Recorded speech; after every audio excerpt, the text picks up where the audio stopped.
Welcome back, Lunicorns, from my Corona cave. I'm still in quarantine, and that's why I'm doing this video series for you to share some business insights on a weekly basis of how to start a business. Now, this is stage 5 in that series.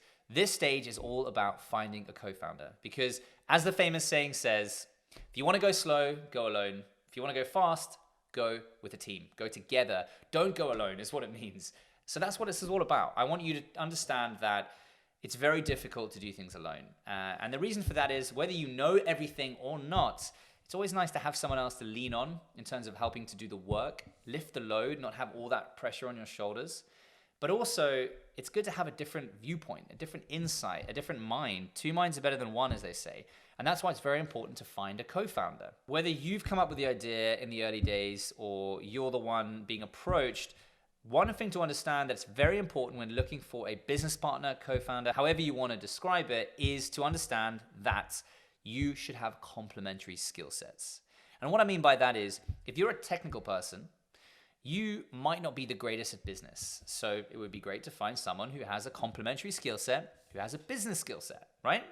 And if you're a business person and you're lacking someone who has the marketing skill set, then that is the obvious case. Now, when it comes to how many business partners, how many co-founders there should always be, or one would hope to be, 1 is usually not the best.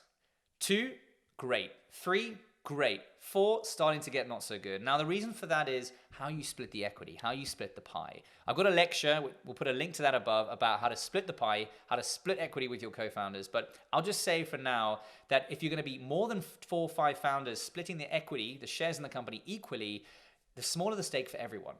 And also, the higher the likelihood down the line of arguments, of people maybe not putting their weight, of people feeling they're putting everyone's weight. You're just setting yourself up for failure. And there are so many examples of companies who've had too many founders who have failed because of founder disputes, even law cases. So be mindful of that.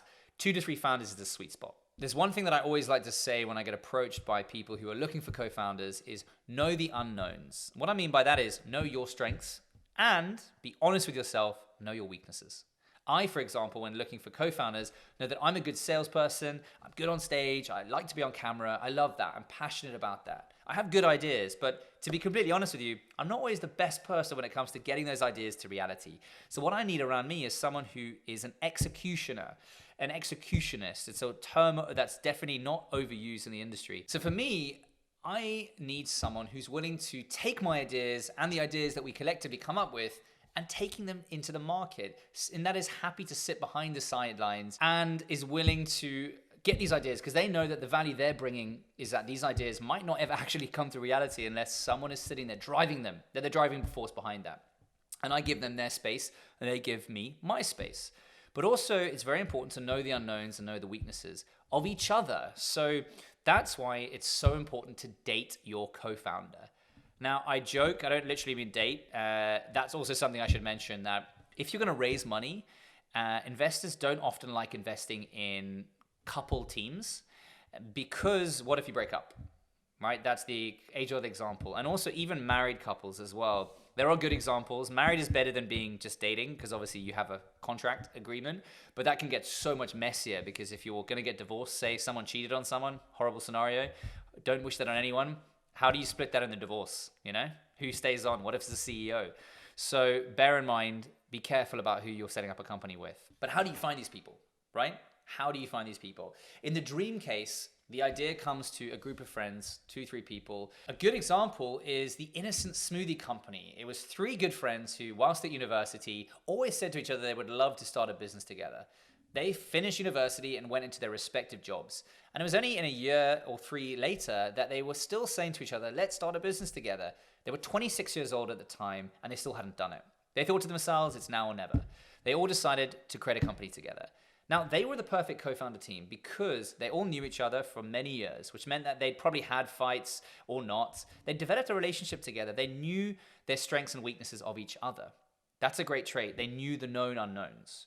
Now, even better, they weren't 3 business guys, 3 marketers, or 3, lawyers. They were one of each. 1 business guy, 1 lawyer, and 1 marketer. So together, they were a strong team. They didn't have to get money and to hire other people to do that for them. Together, they already had a lot of the pieces of the pie done. That's a great example of a co-founding team. But where do you find these people, you ask me, Matt? Where do I find these people? If you don't have those people in your network, if you only have people like yourself in your network, which is not a terrible thing, but it means you're just going to have to find those skills or hire them later on, where do you find these people? So these are my hacks to find these people. Now, there are examples and websites and even dating apps that exist. There is a co-founding dating app called Co-Founder Labs, where you can actually go on there, create a profile like Tinder or one of the dating apps, and swipe and find the right co-founder. And these actually are quite useful. But one of my greatest recommendations is to find it through your network. And whether it's in your immediate network, secondary, or even third round network, LinkedIn's a great resource for that. Another example is, you know what? This is going to sound crazy, but just hear me out. Find companies that are working in a similar area. Now, I've actually done this. They have founders of those companies. And you might get a response, you might not, but it's worth a try. Write a very brief email that says, hey, I really admire your company and I really admire you as a founder. I am looking to do something in the same industry. You can be honest and say whether you're going to compete or not, or you just want to learn from this person. People want to help people. And ask them, hey, look, I'm looking for someone like you. You're my dream founder. You're my dream co-founder. And I know you're busy and I'm looking for advice, but these people might know people like them. So if you're looking for this person and you think they're your dream co-founder, they're busy, they're occupied. You might find out that they're not as well. That could be a good opportunity for you too. But most people will be very willing to connect you to a friend of theirs who is looking for an equally interesting opportunity. Because I, as a founder and as a venture capitalist and as an angel investor back in the past, was asked a lot by people if they know people. Because people more often than not have ideas, but no co-founder. So this is a great way to find those co-founders. Start putting it out into the market. Another way you can do that as well is creating a job ad. You can create a simple job application and say, hey, I'm looking for a co-founder. This is the business idea. That's why you want to do it at this phase 5 of my 8 steps towards starting your own business. Because by this point, you've got the idea landed, you've got the research, you've got maybe a business plan and the financial plan. You've actually got a lot of information that you can pitch to someone. And this is a great time to practice your pitch, because in the next phase, you're going to be formalizing these things. And that's what you need to do. Practice pitching the idea. You're going to probably pitch 1,000 different variations of the same idea at the beginning. Be patient with yourself. Remember, point 2, consideration. And another one that has come up in the recent years is programs. There are actual programs that exist to find co-founders. One of those is Antler. I'll send a link below, or Founders Forum. There are these groups that basically try to create companies by starting with people. Because in the industry, there's a famous example that says, people, people, people.